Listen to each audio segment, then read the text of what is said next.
Hello guys, आज की अपनी कहानी है द लॉस्ट सिटी ऑफ जी। और कहानी की शुरुआत होती है और 1905 का समय दिखाया जाता है, जहां पर एक पर्सी नाम का सोल्जर होता है और ये लोग यहां पर एक कंपटीशन खेल रहे होते हैं जिनमें एक हिरन को मारना होता है और इनमें से हिरन को पर्सी मार देता है। दरअसल जब भी सरकार चेंज होती है तो यहाँ पर इस तरह का गेम खेला जाता है और पर्सी को दिखाया जाता है जो इस कंपटीशन को जीतकर बहुत ही खुश होता है, जहां पर उसकी बीवी और उसके बच्चों को दिखाया जाता है और वो उन्हें बताता है कि आज मुझे शाही पार्टी में इनवाइट किया है। जब पर्सी शाही पार्टी में जाता है तो वो सोचता है कि मुझे वहाँ पर कोई इनाम दिया जाएगा, लेकिन सभी लोग उसको अवॉइड करते हैं, उसकी तरफ देखते भी नहीं हैं और ये देखकर पर्सी बहुत ही दुखी होता है। और हमें दिखाया जाता है कि 1 साल बाद पर्सी को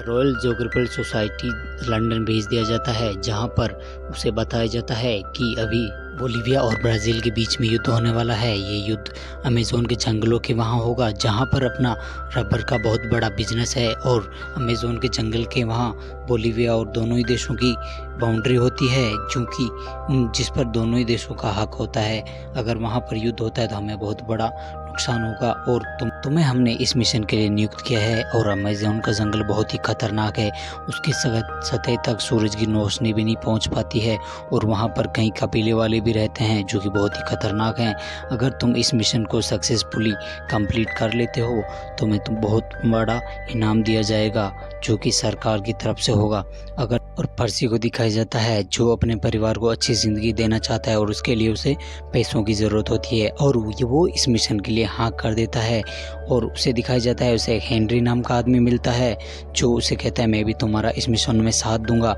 और ये दोनों एक आदमी के पास जाते हैं जिसका इन जंगलों में रबर का बहुत बड़ा बिजनेस होता है। दरअसल इस आदमी को जंगल की बहुत अच्छी नॉलेज होती है और ये आदमी इन लोगों को 2 घोड़े और अपने कुछ गाइड देता है साथ में और एक बोट भी देता है और सफ़र के लिए रवाना कर देता है। और जब ये लोग सफ़र में आगे बढ़ रहे होते हैं तो पर्सी एक आगे देखता है जहाँ पर इन्हें एक बोर्ड दिखाई देती है जिसमें एक आदमी बैठा होता है और वो आदमी अब मर चुका होता है। और ये देखकर पर्सी और उसका साथी समझ लेते हैं कि यहाँ से आगे का रास्ता बहुत ही कठिन होने वाला है और इसमें हमारी जान भी जा सकती है। पूरा दिन चलने के बाद रात को ये लोग एक जगह पर रुकते हैं और सुबह इनको पर्सी को एक लेटर मिलता है जो उसकी वाइफ का होता है। दरअसल वो बताती है कि उनके एक बेटा हुआ है। जब पर्सी वहाँ से मिशन के लिए लौटा था तो वो उसकी वाइफ प्रेग्नेंट थी और पर्सी इस बात से दुखी होता है कि वो अपने परिवार के साथ अभी नहीं होता और इस बात से वो बहुत दुखी रहता है। और अगली सुबह हमें दिखाया जाता है जब ये लोग इन जंगलों में आगे बढ़ रहे होते हैं तो इन्हें एक आदमी बताता है कि इन जंगलों में बहुत ही खतरनाक लोग रहते हैं और जो बहुत खतरनाक जीव रहते हैं और यहाँ पर एक सोने का शहर भी है। और वो आदमी बताता है कि बहुत से इतिहासकारों को इस बात का पता है और जो लोग उस सोने के शहर को ढूंढने गए वो आज तक वापस नहीं आए, क्योंकि वो शहर इतना खूबसूरत है कि लोग वहाँ जाकर वापस आने का मन नहीं करते। पर्सी को उसकी बात पर बिल्कुल भी यकीन नहीं होता है और ये लोग आगे बढ़ते हैं और कठिन परिश्रम के बाद ये लोग उस जगह पर पहुंच जाते जहाँ इनकी मंजिल है। और वहाँ पर सर्वे करने के बाद जब पर्सी वहाँ पर देखता है कि बहुत ही हाईली एडवांस्ड मिट्टी के बर्तन होते हैं और वहाँ पर एक स्टैचू होता है जिससे पर्सी को विश्वास होने लगता है कि यहाँ कहीं पे सोने से ढका हुआ शहर है। इसके बाद हमें दिखाया जाता है कि पर्सी वहाँ से निकल जाता है और वो वापस लंदन पहुँच जाता है, जहाँ पर हेनरी और पर्सी की बहुत ही तारीफ की जाती है और इन्होंने बहुत बड़े काम को अंजाम दिया है। इसके लिए इन लोगों के लिए प्रेस कॉन्फ्रेंस बुलाई जाती है और वहाँ पर पर्सी द्वारा स्पीच दी जाती है जिसमें पर्सी बताता है कि मैंने इस सफ़र में क्या क्या फेस किया है। और इसमें वो बताता है कि मैंने एक सोने के शहर के निशान भी देखे हैं, क्योंकि 500 साल पहले एक सोने का शहर जो कि लुप्त हो गया है और मैंने वहाँ पर ऐसे स्टैचू और कुछ चीज़ें देखी है जिससे मैं कह सकता हूँ कि सोने का शहर आज भी है और मैं उसे ढूंढना चाहता हूँ। ये बात सुनकर वहाँ पर बैठे सभी लोग पर्सी के ऊपर हंसने लगते हैं और कहते हैं कि ऐसा कोई शहर नहीं है जो 500 साल पहले लुप्त हो गया हो। और पर्सी उन्हें अपनी पत्नी द्वारा दिया गया एक लेटर बताता है जो उसे लाइब्रेरी में मिला था और ये लेटर एक सोल्जर का होता है जो कि अमेज़न के जंगलों में कहीं खो गया था। और उस लेटर में लिखा होता है कि हम लोग अमेज़न के जंगलों में कहीं खो गए हैं और यहाँ पर बहुत ही प्राचीन मंदिर हैं और सोने की भरमार है। और ये बात सुनकर वहाँ पर सभी बैठे लोग पर्सी के ऊपर यकीन करने लगते हैं और वहाँ पर जोग्राफिकल ऑफिसर उसे बताते हैं कि तुम्हें इस मिशन पर वापस जाना चाहिए और पर्सी भी इस मिशन के लिए मान जाता है और अपने साथियों के साथ वहाँ से निकल जाता है। अब की बार पर्सी के साथ एक बायोलॉजिस्ट भी आता है और वो चाहता है कि वो भी उस सोने के शहर को ढूंढे, लेकिन जंगल के हालातों से वो बहुत ही ज़्यादा हताश हो जाता है। उसे नहीं पता था कि यहाँ का कैसा वातावरण होता है और कुछ देर आगे चलने के बाद इनके ऊपर एक कबीले वाले हमला कर देते हैं, लेकिन पर्सी उनसे बात करने की कोशिश करता है और उनके साथ पीस बना लेता है और उनसे पूछता है कि मैं एक सोने के शहर को ढूंढ रहा हूँ। लेकिन कबीले वाले उसे बताते हैं कि हमें ऐसे शहर के बारे में नहीं पता है, लेकिन हमारे आगे एक ऐसा कबीला है जो शायद उसके बारे में जानता है। तभी हमें दिखाया जाता है कि बायोलॉजिस्ट के पैर में चोट लगी होती है और वो मेंटली भी डिस्टर्ब्ड हो जाता है और वो कहता है कि मेरे को वापस जाना होगा, नहीं तो मेरी मृत्यु हो जाएगी। और पर्सी उसे अपना एक घोड़ा और कुछ खाने का सामान देकर वहाँ से वापस लौटा देता है घर के लिए। और इसके बाद इनका खाना और पानी भी ख़त्म होने लगता है और ये लोग जंगल की गहराइयों में चले जाते हैं, जहाँ पर इन्हें बहुत सारी अजीब अजीब सी चीज़ें दिखाई देती है, लेकिन वहाँ पर द लॉस्ट सिटी ऑफ जी का कोई भी नामो निशान नहीं होता। और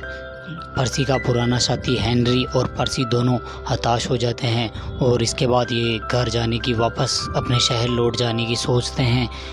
और हमें दिखाया जाता है कि पर्सी वापस घर लौट जाता है, लेकिन उसे एक ही चिंता सताई जा रही होती है कि उसने उसका मिशन पूरा नहीं किया। और इसके बाद उसे वही जोग्राफिकल सोसाइटी बुला लेती है और वहाँ पर वो आदमी भी होता है जो बीच में से भाग गया था और वो बताता है कि पर्सी ने मुझे वहाँ पर मरने के लिए छोड़ दिया था, ना ही मेरे पास खाना था और ना ही कुछ चीज़ें। और वो बताता है कि वहाँ पर कोई भी सोने का शहर नहीं है और हम लोग वहाँ पर ढूंढ कर आ गए हैं। वो कहता है कि इसके लिए पर्सी को मुझसे माफ़ी मांगनी चाहिए, लेकिन पर्सी माफ़ी मांगने से मना कर देता है और इस सोसाइटी को भी छोड़कर एक आम इंसान सोल्जर बन जाता है। और वर्ल्ड वॉर 1 शुरू हो जाता है, जिसमें पर्सी भी हिस्सा लेता है। और वहाँ पर वर्ल्ड वॉर के दौरान वहाँ पर उसे एक लेडी मिलती है जो कि भविष्य बताती है। वो पर्सी को बताती है कि तुम्हें किसी चीज़ की तलाश है और उस चीज़ के तुम बहुत ही करीब हो, और वो बताती है कि तुम्हें उस चीज़ को हमेशा के लिए खोजते रहना चाहिए। और पर्सी को भी लगता है कि वो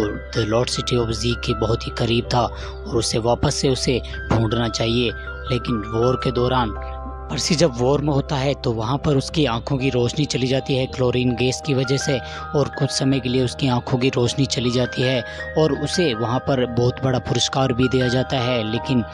वहीं पर पर्सी के बड़े बेटे को दिखाया जाता है जो कि उससे हमेशा के लिए नाराज़ रहता था, क्योंकि पर्सी ने कभी भी अपने परिवार को टाइम नहीं दिया। वो सिर्फ सेना में भर्ती रहा और खोज करने में व्यस्त रहा। और अपने पिता की इस हालत को देखकर पर्सी का बड़ा बेटा भी उसके पिता के करीब आ जाता है और इन लोगों की ज़िंदगी अच्छे से चल रही होती है। और अब पर्सी ने वो आर्मी से रिटायर भी ले लिया होता है और वो कंट्री साइड के वहाँ पर खुशी खुशी अपनी ज़िंदगी व्यतीत कर रहा होता है। इन पर्सी के दिमाग में अभी भी लॉर्ड सिटी ऑफ जी का ही जिक्र होता है और वहाँ पर वो वापस से जाना चाहता है। और कुछ दिनों के बाद दिखाया जाता है कि वहाँ पर वही जोग्राफिकल सोसाइटी के मेंबर्स आते हैं और पर्सी को बताते हैं कि लंदन उस शहर को ढूंढने के लिए निकल चुका है और हम चाहते हैं कि द सिटी ऑफ गोल्ड को तुम ढूंढो, क्योंकि सबसे पहले हमने उस शहर को एक्सप्लोर किया था। और इसके बाद पर्सी उस शहर को ढूंढने के लिए मान जाता है।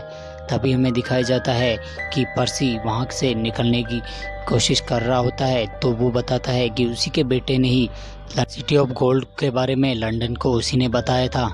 पर्सी का बेटा उसके साथ जाने की कोशिश करता है, लेकिन पर्सी उसे नहीं ले जाना चाहता, क्योंकि वो नहीं चाहता कि उसका बेटा उसके साथ जाए जहाँ पर जंगलों में बहुत सारा खतरा होता है और वहाँ पर मृत्यु का भी डर लगा रहता है। लेकिन आखिरकार पर्सी का बेटा पर्सी को मना ही लेता है और ये लोग उस सफ़र पर निकल जाते हैं। और हमें दिखाया जाता है कि कई महीनों के सफ़र और बहुत सारी थकावट के बाद भी इन लोगों को वो शहर नहीं मिलता और कई बार इनके ऊपर कबीले वाले भी हमला करते हैं, लेकिन ये बार बार बच जाते हैं और एक बार कबीले वाले हमला कर देते हैं जो कि उन्हें पकड़कर कबीले के सरदार के पास ले जाते हैं। और पर्सी उन्हें बताता है कि किस तरह से वो कई वर्षों से द सिटी ऑफ गोल्ड की खोज कर रहा है, लेकिन उसे अभी तक वो नहीं मिला। और हमें रात को दिखाया जाता है जहाँ पर कबीले वाले इन दोनों को कुछ ड्रिंक पिलाते हैं, जिससे ये सोचते हैं कि अब इनकी मृत्यु हो जाएगी। लेकिन ये लोग बेहोश हो जाते हैं और कबीले वाले उन्हें उठाकर उस जगह से कहीं और दूसरी जगह पर ले जाते हैं। वहीं हमें लंदन शहर में दिखाया जाता है जहाँ पर पर्सी की पत्नी जो ग्रिफिथ सोसाइटी के बहुत बड़े ऑफिसर से मिलती है और बताती है कि तुम्हें हमारे बेटे को और मेरे पति को ढूंढने की कोशिश लगातार करनी रहती है। हालांकि पर्सी और उसके बेटे को वहाँ से गए हुए कई वर्ष बीत गए हैं और ये उन लोगों को लगता है कि अब वो लोग मारे गए। और जो ग्रिफिथ सोसाइटी का मेंबर उसे बताता है कि तुम्हें अब इच्छा छोड़ देनी चाहिए कि तुम्हारे पति और बेटा अभी तक ज़िंदा है, वो लोग मर गए होंगे। तभी उसकी पत्नी उसे बताती है कि मुझे एक कंपास मिला है जो कि मेरे पति ने भेजा है। मुझे लगता है कि उन लोगों ने उस शहर को ढूंढ लिया है और उन्होंने अपना मिशन पूरा कर लिया है और वो लोग उस कबीले वालों के साथ ही रह रहे हैं। और कंपास को देखकर उस ऑफिसर को वो भी यकीन हो जाता है, क्योंकि ये कंपास पर्सी ने जाने से पहले उस ऑफिसर को बताया था और कहा था कि अगर ये कंपास मैं तुम्हारे पास वापस से भेज दूं तो समझ लेना कि मुझे द सिटी ऑफ गोल्ड मिल गई है। और इसके बाद हमें दिखाया जाता है कि उस ऑफिसर ने फिर से अपनी एक टीम बनाई और फिर से पर्सी और उसके बेटे को ढूंढने में लग गए। और हमें दिखाया जाता है पर्सी और उसका बेटा आज भी उस कबीले वालों के साथ हैं और उन्होंने उस गोल्ड वाले शहर को ढूंढ लिया है। और बाद में हमें दिखाया जाता है कि इस कहानी की ख़त्म हो जाती है, लेकिन इसके साथ ही बहुत सारे क्वेश्चन छोड़ जाती है। तो कहानी